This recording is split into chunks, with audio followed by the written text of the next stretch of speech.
The relationships and situations that once brought you pleasure and joy, why do the same relationships and situations become the source of misery and suffering? I'm not going to dwell on the specific situations or relationships in this video, but suffice it to say that the yogic teaching that I'm about to share with you works well with those situations and relationships that bring repetitive drama into your life. And it also works to take your healthy relationships and life situations to a whole new level of fulfillment. When we face challenges in relationships, consider that our problem might well lie in our attachments to people and situations. And the solution might well be found in one of the most powerful things that I've learned in my 35 years of yoga, meditation, and personal development. And that is the power of detachment. In this video, I'll share with you why detachment is a superpower and why mastering the art of detachment can profoundly shift your relationships for the better with just about anything or anyone. We'll look at exactly what attachment is, the 4 types of attachment styles, what detachment is and is not, and just what happens when you live with detachment. So, what is attachment?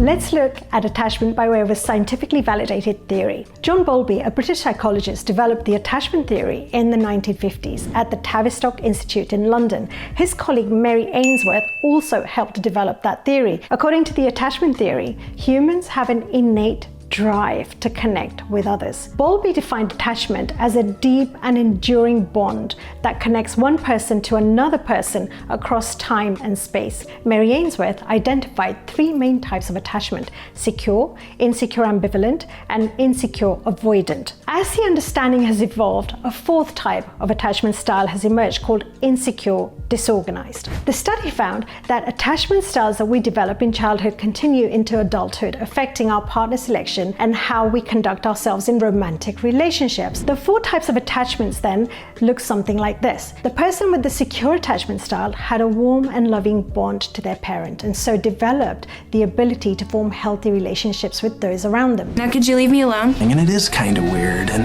you haven't really told me why you're doing it. We're still brother and sister, okay? People who developed the avoidance style often didn't feel seen in their childhood and learned to accept that their emotional needs are likely to remain unmet, and they grow up feeling unloved and insignificant. What do you remember about your dad, huh? He was cold, he was calculating, he never told me he loved me, he never even told me he liked me. They often struggle with expressing their feelings, find it hard to understand emotions, and react defensively. As adults, they tend to avoid intimate relationships. The anxious ambivalent style fears being abandoned and the loss of connection. They distrusted their caregivers as they were growing up, and so grew up anxious and uncertain about their environment. They seek constant validation and look for ways to avoid being abandoned. Anxious ambivalent types often feel unloved and are more likely to become needy and emotionally dependent. Marcello. Cosa vuoi? Ma cos'è che vuoi? Sì. No, ti aspetto qua io. Resta a casa tutto il giorno. E poi andiamo al cinema, se no restiamo in casa come vuoi tu.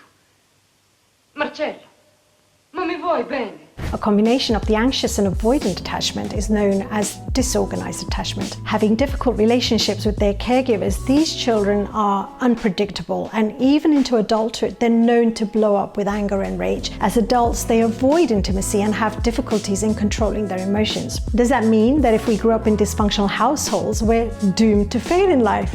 Definitely not. While the past participates in how we relate to life in the present, the past certainly does not have to dictate how we shape our future. In my own journey of healing the impact from my past challenges, one of the things that's become clear is that regardless of attachment styles, it's the subconscious entanglement of attachment to people and situations that is at the root cause of disappointment and emotional pain. The solution to the problem that attachment creates in our lives can be found not so much in science, but in India's philosophical teachings.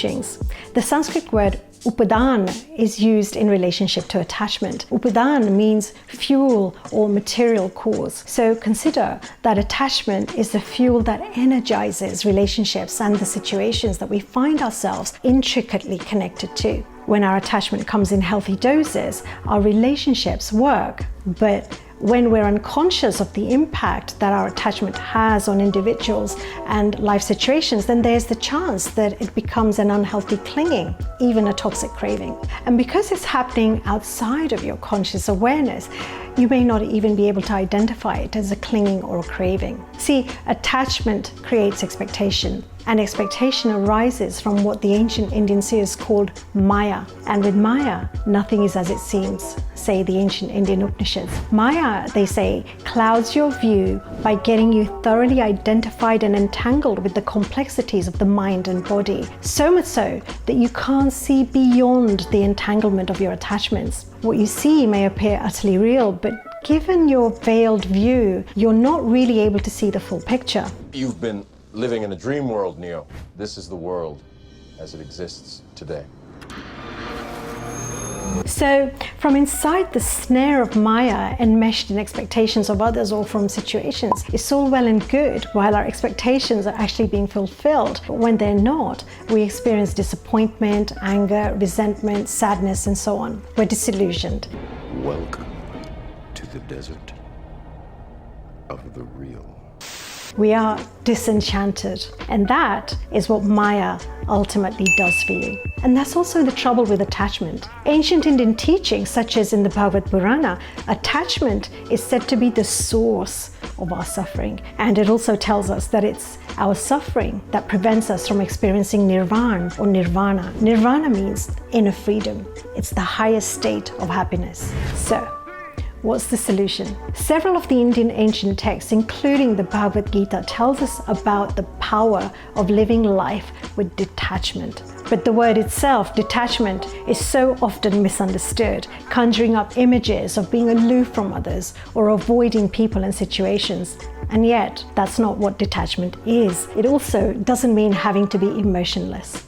It doesn't mean withdrawing from the world. It doesn't even mean being without desires. Sometimes people misunderstand detachment to mean shunning responsibility, relationships, family, and friends. It's not that either. It's also not about being apathetic to the plight of others. So, those are all misconceptions about detachment. What then is detachment?